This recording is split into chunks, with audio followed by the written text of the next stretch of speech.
Hello student, my name is Vishish Karwar and welcome to AB classes. तो students, हमने last video में question number 1, question number 2, question number 3 and question number 3 तक पढ़ लिया था। Question number 4 को हम देखेंगे। तो क्वेश्चन नंबर 4 में हमें दिया है गिवन दैट HCF। यहाँ अगर हम क्वेश्चन नंबर नोट कर लें तो आपको थोड़ी आसानी होगी।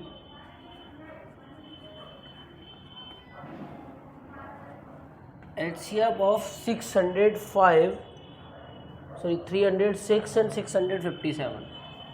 306 and 657 is equal to given है हमें 9 and we have to find LCM of 306 and 657. What?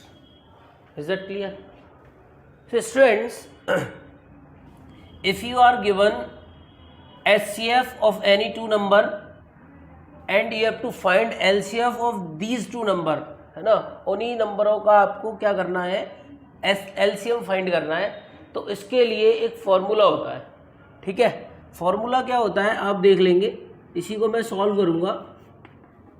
Since formula है तो हम लिख सकते हैं वी नो दैट। फॉर्मूला को आप अच्छे से देख लें। फॉर्मूला क्या होता है कि प्रोडक्ट ऑफ टू नंबर, जिन भी नंबर का आप LCM और HCF फाइंड कर रहे हो उनका product of two numbers is always equal to LCM of these two number and product of LCM and HCF of these two number, you can say. Is that clear? So देख लें आप कि if you have both of these number like 306 and 657, तो ये product होगा। Product means होता है multiply. तो आप इन दोनों नंबर का प्रोडक्ट करेंगे एंड आपके पास LCM है नहीं तो आप LCM का LCM लिख दें। और HCF क्या है हमारा 9 है। क्लियर है? अब सिंस ये इन दोनों नंबर का HCF है, इसका मतलब है 9 की टेबल में ये भी आएगा और 9 की टेबल में ये भी आएगा। तो 9 को हम इस तरफ ट्रांसपोज कर देंगे 657 अपॉन 9 इज इक्वल टू हमारा बनेगा LCM। क्लियर है? 9 की टेबल में आएगा तो 9 से आप कट कर दें। 9 3 जा 27 और 3 बचेगा तो 9 4 जा 36। Now we have 657 multiply 34। आप इनका कर दें मल्टीप्लाई तो आपको इनका LCM भी फाइंड हो जाएगा। तो मल्टीप्लाई कैसे करते हैं? सिंपली आप ऐसे ही करते होंगे 657 मल्टीप्लाई 34। मैं आपको एक वीडियो बनाकर दूंगा जिसमें जल्दी मल्टीप्लाई कैसे करते हैं वो आपको पता चल जाएगा। अभी आप सिंपली देखें 4 7 जा 28, कैरी 2 आएगा, 4 5 जा 20 और 2 22 और 4 6 जा 24 और 2 26 आएगा। 3 7 जा 21, 3 5 जा 15 और 1 16 आएगा, सॉरी 15 और 2 17 आएगा और 3 6 जा 18 और 1 19 आएगा। तो 8 3 13 12 और 2 2 3 8 बनेगा।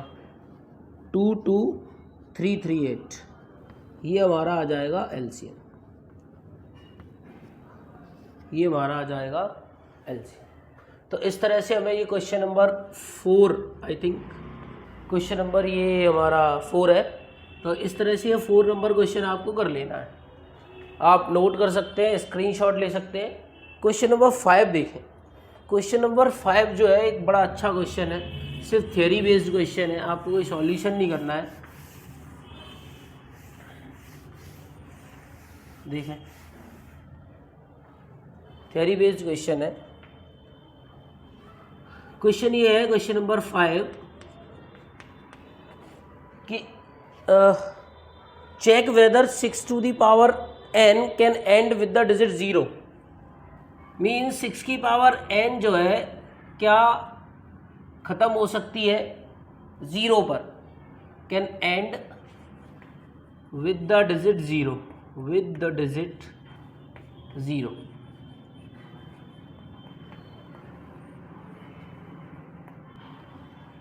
मीन्स 6 की पावर n का मतलब क्या है? इसका मतलब ये है, अगर आप 6 की पावर 1 करोगे तो 6 आता है, 6 की पावर 2 करोगे तो 36 आता है, 6 की पावर 3 करोगे तो 216 आता है, एंड 6 की पावर 4 करोगे तो कितने आएगा? तो 2 6 12, यानी 1296 आएगा। मतलब ऐसी 100 ऑन 6 की पावर 5, 6 की पावर 6 ऐसे आता रहेगा। तो आपको वो ये बोल रहा है कि आप इस पावर की जगह n नंबर की जगह कुछ भी पुट करें, क्या आपका आंसर लास्ट में 0 आएगा क्या? Is it possible or not? You have to check it. तो चेक करने के लिए कुछ भी रहेंगे, आप सिंपली सॉल्व करके लिख सकते हैं। यहाँ लिख सकते हैं सिंस 6 हैज़ फैक्टर्स 2 मल्टीप्लाई 3। 6 के क्या फैक्टर होते हैं? 2 और 3, और जिसके फैक्टर 2 और 3 होते हैं उसका आप देख लें कि आप किसी भी नंबर का पावर करें, कुछ भी n नंबर से, मतलब कुछ भी पावर हो सकता है, एक नेचुरल नंबर कुछ भी रख दें आप, 6 की कोई भी नंबर का पावर, उस नंबर के अंदर 2 और 5 के फैक्टर होने चाहिए। कोई भी नंबर हो सकता है, एनी। लाइक मैं अगर 10 लूँ तो 10 के अंदर आप देखेंगे 2 मल्टीप्लाई 5 है, तो ऑब्वियस सी बात है कि आप इसका कुछ भी स्क्वायर करोगे, क्यूब करोगे, तो ऑलवेज लास्ट में 0 आएगा। आप मैं इनके बीच में कुछ भी और ऐड कर देता हूँ, 2 ऐड कर देता हूँ, 5 2 10 2 20 बनेगा। ऑलवेज इसका कुछ भी करोगे आप लास्ट में 0 आएगा। 2 मल्टीप्लाई 5 मल्टीप्लाई 3 कर लीजिए आप। तो इफ़ यू वांट कि कोई भी नंबर की पावर कुछ भी हो और उसको 0 से एंड कराना है, the number has to be 2 multiply 5 its factor, उसके 2 मल्टीप्लाई 5 फैक्टर होने चाहिए। Is that clear? सो हम यहाँ लिख सकते हैं डायरेक्टली, सो 6 की power n can not end with 0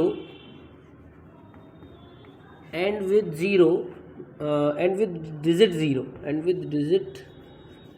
0 because it doesn't have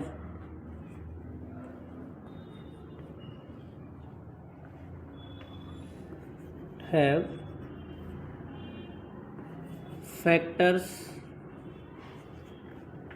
2 and 5। Clear है? आप इतना सा लिख सकते हैं और ये कंप्लीट हो जाएगा आपका क्वेश्चन। इसी के साथ नेक्स्ट क्वेश्चन है, यहाँ लिखा है कि एक्सप्लेन करिए कि 7 मल्टीप्लाई 11 मल्टीप्लाई 13 प्लस 13 एक प्राइम फैक्टर है, मतलब एक कंपोजिट नंबर है। आप नेक्स्ट क्वेश्चन देख लें, क्वेश्चन नंबर 6। आपको सिर्फ दो क्वेश्चन दिए हैं, मैं एक ही कराऊंगा, आप नेक्स्ट वाला खुद से कर लेंगे। पहला जो क्वेश्चन है, फर्स्ट जो क्वेश्चन है, उसमें लिखा है 7 मल्टीप्लाई 11 मल्टीप्लाई 13 प्लस 13। ठीक, ये नंबर है। अब is it a composite number और नॉट, ये हमें चेक करना है। तो सिंपली चेक करने के लिए सॉल्व कर लीजिए। अब आपको पता होना चाहिए कि व्हाट इज़ कंपोजिट नंबर और व्हाट इज़ प्राइम नंबर। इसके लिए आप मेरा फर्स्ट वीडियो देख सकते हैं, उसमें मैंने आपको समझाया था कि व्हाट इज़ कंपोजिट और व्हाट इज़ प्राइम। फिर भी आप देख लें, कंपोजिट नंबर क्या होते हैं? कंपोजिट नंबर वो नंबर होते हैं जिनके मोर देन 2 फैक्टर होते हैं। कंपोजिट नंबर कौन से नंबर होते हैं? जिनके मोर देन 2 फैक्टर्स होते हैं। फॉर एग्जांपल जैसे 4 है, 4 के कितने फैक्टर? फैक्टर मीन्स होता है वो कितने नंबरों की टेबल में आते हैं। सिंपली 1 में आते हैं, 2 में आते हैं और 4 में आता है। It means it has more than 2 factors. अगर वो प्राइम नंबर है, अगर कोई नंबर प्राइम है, it means it has only 2 factors. Like 5 है तो इसका 1 फैक्टर है और 5 है। प्राइम नंबर सिर्फ 1 की टेबल में आते हैं और 5 की टेबल में आते हैं, तो उसको हम बोलेंगे प्राइम फैक्टर। आप देख लें इधर 7 मल्टीप्लाई 11 मल्टीप्लाई 13 प्लस 13 है। आप देखेंगे यहाँ 2 टर्म्स हैं, टर्म्स आपको अगर समझ नहीं आती है तो देखें, टर्म्स का मतलब क्या होता है। जैसे लाइक आपने एल्जेब्रिक एक्सप्रेशन पढ़े थे polynomial last year 9th class में। जैसे लाइक 2x+3 एक नंबर है, 2x+3 में यहाँ सॉरी मैं इसको 4 ले लेता हूँ, ये नंबर और ये नंबर प्लस के द्वारा डिवाइड करे गए, तो ये दोनों सेपरेट टर्म्स है। क्या है? टर्म्स। इसको मैं ऐसे भी लिख सकता हूँ 2 × x+3, तब भी ये पूरी टर्म है क्योंकि ये प्रोडक्ट में मल्टीप्लाई में। अगर जैसे बीच में प्लस लगता है या माइनस लगता है तो वहाँ से एक टर्म डिवाइड हो जाती है। तो ये 2 टर्म है और टर्म्स में हम कॉमन ले सकते हैं, तो इसके अंदर भी 13 है, इसके अंदर भी 13 है।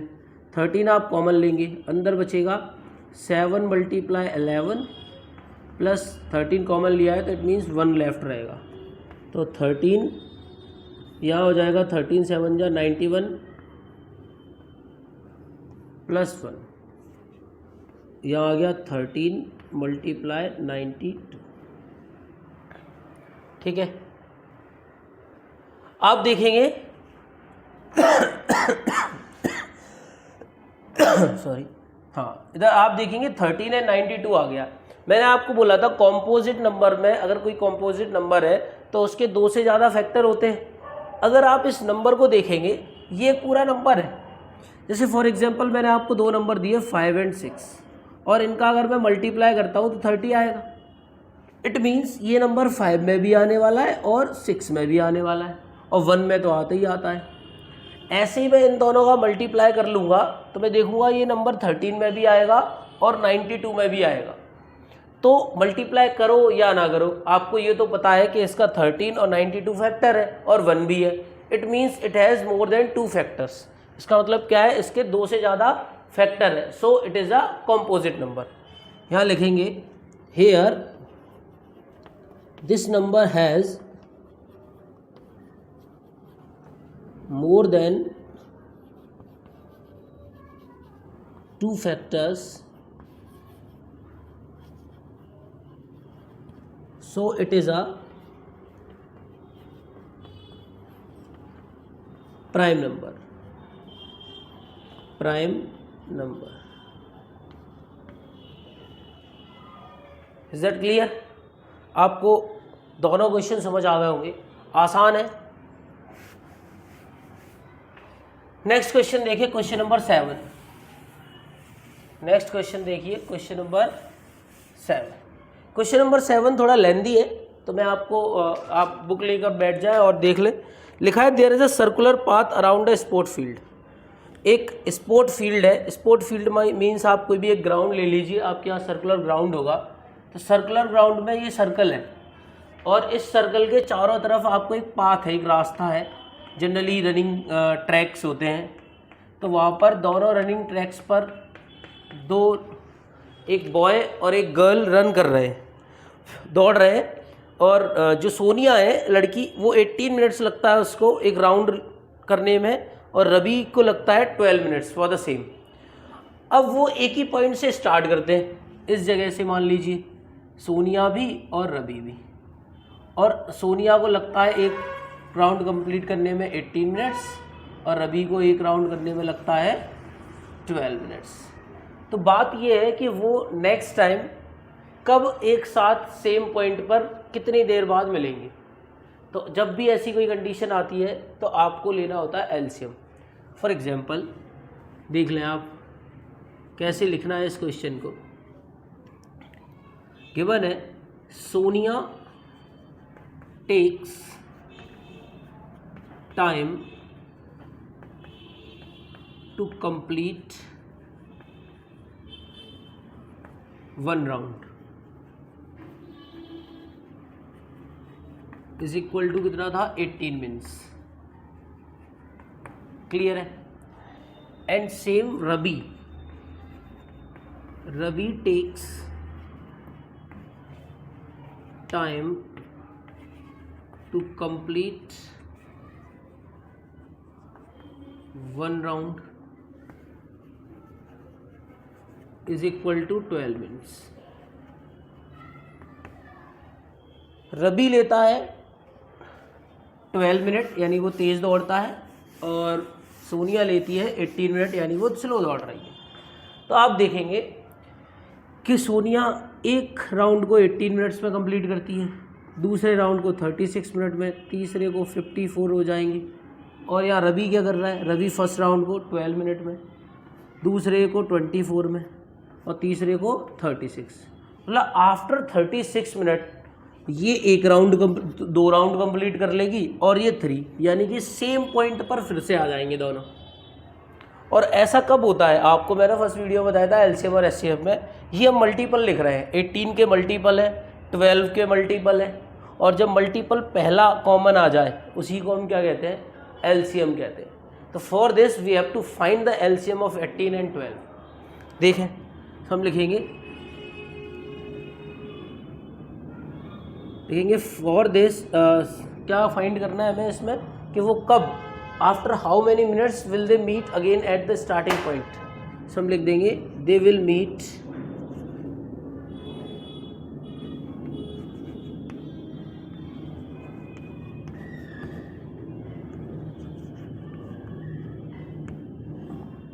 इसको आप ऐसे भी लिख सकते हैं। देखें यहाँ लिखेंगे if we want to find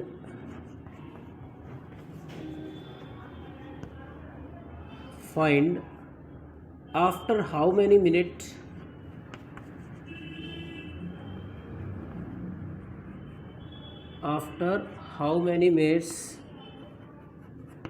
they will meet at the same point,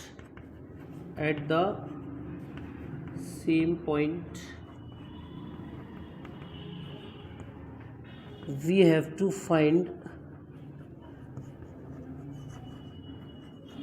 the LCM of 18 and 12। तो आप फैक्टराइजेशन मेथड से इनका एलसीएम फाइंड कर सकते हैं 18 और 12 का। 2 9 जा 18, 2 6 जा 12। बाकी आपको डायरेक्ट आता है तो आप डायरेक्ट लिख दीजिए, सिंस ये सॉल्व करना है तो ऐसे ही करना है। 9 2 3 जा 6, 3 से होगा 3 3 जा 9, 3 1 जा 3 एंड 3 से होगा 3 1 जा 3 1। तो एलसीएम आएगा 2 मल्टीप्लाई 3 मल्टीप्लाई 3, इट मीन्स 36। 3 3 जा 9, 2 जा 18, 2 जा 36। आप लिख सकते हैं therefore they will meet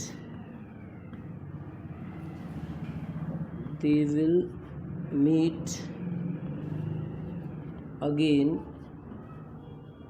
after 36 minutes। सो ये सारी लैंग्वेज मैंने लिखी है। देखिए फिर से मैंने लिखा है if we want to find after how many minutes they will meet at the same point, तो we have to find the LCM of HCF of these number. So 18 and 12 का एलसीएम आता है 36। तो after 36 minute they will meet at the same point where they start. So I hope आपको ये तीनों चारों question समझ में आ गए होंगे। तो इसी तरह के वीडियोस आगे देखने के लिए, रेगुलर क्लासेस लेने के लिए आप हमारे चैनल को सब्सक्राइब कर दें, बेल आइकन को प्रेस कर दें। बाकी धन्यवाद, थैंक यू, राम राम।